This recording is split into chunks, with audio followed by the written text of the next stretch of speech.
Hello and good evening everyone, welcome to your own channel edge of market. So friends, 2-3 दिन gap के बाद फिर से मैं आपके सामने आया हूँ एक और वीडियो लेकर, जहाँ पर मैं बताने जा रहा हूँ कल के दिन के लिए मेरा क्या व्यू है निफ्टी एंड बैंक निफ्टी को लेकर। उससे पहले मैं आज का क्या ट्रेड है मैं वो और आपको दिखा देता हूँ। आज हमने 2 ट्रेड लेने की कोशिश किया था, बट एक भी ट्रेड में हमारा ऑर्डर जो है ट्रिगर नहीं हुआ। जिसमें पहला ट्रेड था 24,600 के कॉल। यहाँ पर अगर आप देखोगे ये ऑप्शन के चार्ट है, जब ये रेड कैंडल क्लोज हुआ था, क्लोज होने के बाद हमने एक ऑर्डर को प्लेस किया था, लेकिन प्राइस फिर यहाँ पर आया ही नहीं और वहीं से प्राइस में हमें एक मूवमेंट देखने के लिए मिला। छोटा सा एक स्टॉप लॉस था, 10-12 पॉइंट का स्टॉप लॉस था। वही प्राइस में 50 से 55 पॉइंट का प्रीमियम में हमें इंक्रीमेंट देखने के लिए मिला। अगर हम इस ट्रेड को कर लेते, यानी कि अगर हमारा ऑर्डर ट्रिगर हो जाता, तो 1:5 हम इजीली यहाँ पर कैप्चर कर पाते, बट ये ट्रेड हमें मिला नहीं है। उसके बाद जो सेकंड एक ट्रेड था वो हमारा 24,800 के पुट पर था और यहाँ पर भी हमारा ऑर्डर मिस हो गया। अगर आप देखोगे ये जो ग्रीन कैंडल है, थोड़ा सा मैं इसको जूम करता हूँ।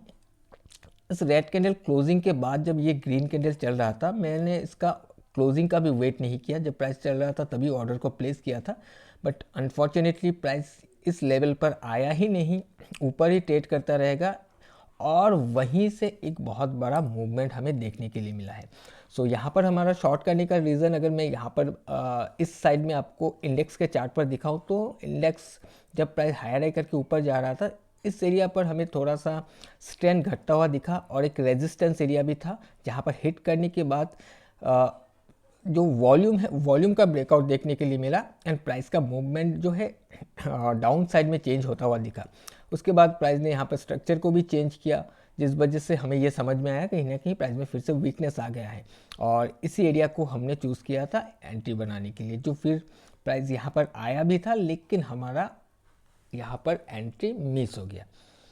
एनीवे, सो इसको अभी देखने का कोई फ़ायदा नहीं है, मैंने फिर भी आपको दिखा दिया क्योंकि मुझे ये बताना था कि आज जो 2 ट्रेड हुआ है। कॉल का मैं एक बार आपको दिखाता हूँ। सबसे पहले कॉल का अगर आप देखोगे तो कॉल में भी जब ओपन होने के बाद प्राइस ऊपर गया था, ये स्ट्रक्चर को ब्रेक किया था।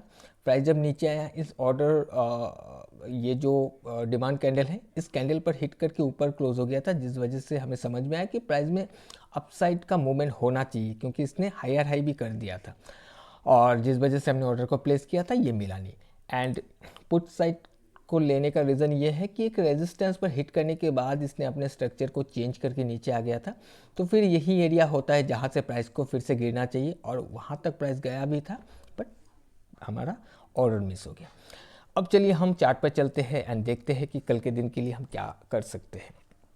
ऑलराइट, सो यहाँ पर निफ्टी का चार्ट आपके सामने है एंड निफ्टी को अगर देखोगे तो ये जो रेजिस्टेंस यहाँ से लास्ट सेशन में अगर देखोगे, यहाँ से प्राइस गिरा था और आज यहाँ पर हिट करने के बाद ही प्राइस ने अपना स्ट्रक्चर चेंज करके नीचे आया था और कल का जो भी लो था, इसके नीचे से ब्रेक इनसाइड होकर कुछ हायर लो बनाते हुए क्लोज करके बैठा हुआ है। सो यहाँ पर सबसे पहले अगर हम डेली चार्ट को देखें, ऑलराइट, सो डेली को अगर देखोगे तो प्राइस में एक नया हाई बना था इस स्विंग हाई के मुकाबले, राइट। इसके ऊपर जाकर एक नया हाई बना था और हाई बनने के बाद कल के दिन में हमें एक रेड कैंडल यानी कि एक डाउन साइड का मूव देखने के लिए मिला था और वॉल्यूम भी ब्रेकआउट हुआ था। सो आज के दिन ये या तो कंटिन्यू करना चाहिए था या फिर आज जैसे कैंडल एक बना है उस तरीके का ही कैंडल बनना चाहिए था, एक साइडवे कैंडल ही बनना चाहिए था, क्योंकि स्ट्रॉन्ग है। हम एकदम से शॉर्ट के लिए भी नहीं देख सकते, शॉर्ट करना होगा तो हमें हायर लेवल पर जाकर ही शॉर्ट करना होगा, रेजिस्टेंस पर जाकर, जहाँ पर हमने करने की कोशिश भी किया था बट फेल हो गया।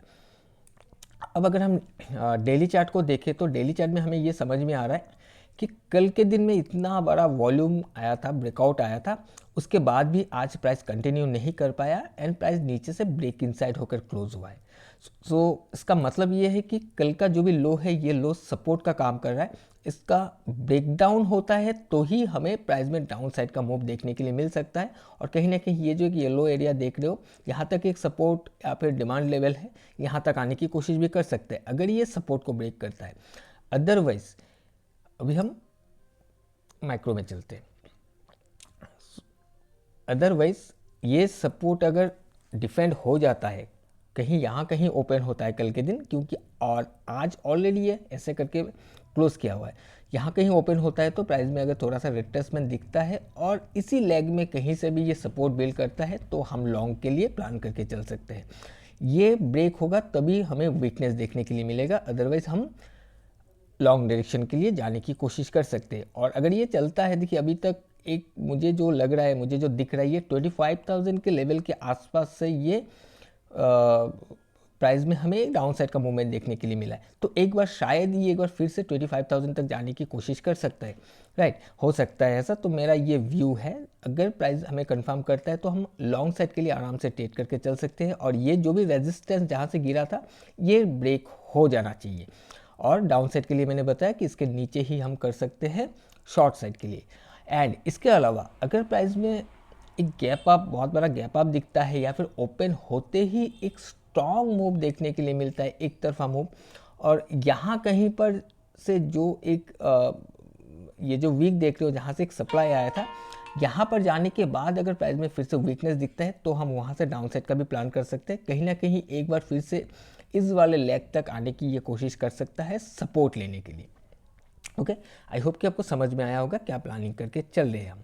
एंड इसी के साथ अगर हम बैंक निफ्टी को देखें तो bank Nifty, okay, so bank Nifty का जो सपोर्ट है वो कहीं यहाँ पर है। आज इसने सपोर्ट को हिट करके सेम वैसा ही हायर हाई हाई लो करते हुए यहाँ पर क्लोज किया है।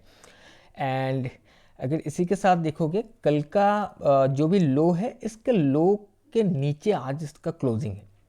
सो अगर इसको ऊपर जाना है तो मेरे हिसाब से सबसे पहले या तो इसका ओपनिंग यहाँ होना चाहिए या फिर ओपन होते सबसे पहले इसको अपने लास्ट सेशन के अंदर जाना चाहिए। अगर ऐसा अंदर जाकर थोड़ा सस्टेन करता है तो हमें एक इंडिकेशन मिलेगा कि कहीं ना कहीं प्राइस में जो स्ट्रेंथ है, जो स्ट्रांगनेस है वो आ रहा है। उसके बाद हो सकता है इसी एरिया से हमें कंफर्मेशन मिले या फिर रिट्रेसमेंट के दौरान प्राइस फिर से नीचे आकर भी हमें कंफर्म कर सकता है, तो हम लॉन्ग साइड के लिए प्लान कर सकते हैं। और अगर प्राइस अपने इसी लो को, क्योंकि ये डे लो है तो ये इंपॉर्टेंट है, इसी लो को हिट करके प्राइस में अगर हमें लोअर लो का फॉर्मेशन देखने के लिए मिलता है तो शायद फिर से ये सपोर्ट तक आ जाएगा। और सपोर्ट ब्रेकडाउन होता है तो हमें और भी वीकनेस देखने के लिए मिल सकता है बैंक निफ्टी में। ओके, सो कुछ इस तरीके से प्लान करके हम चल रहे। तो आप अपने हिसाब से भी एक बार एनालाइज जरूर से कर लीजिएगा। ऐसा नहीं कि मैंने बताया तो मार्केट वैसा ही चलेगा, ये जस्ट मेरा एनालिसिस है, मेरा व्यू है। मैं गलत हो सकता हूँ, अगर मेरा एनालिसिस सही होता है, मार्केट प्रूव करता है, तो मैं उसी हिसाब से ट्रेड करने की कोशिश करूँगा। सो आज के लिए इतना ही, हम मिलेंगे किसी और एक नए वीडियो में। Till then bye bye.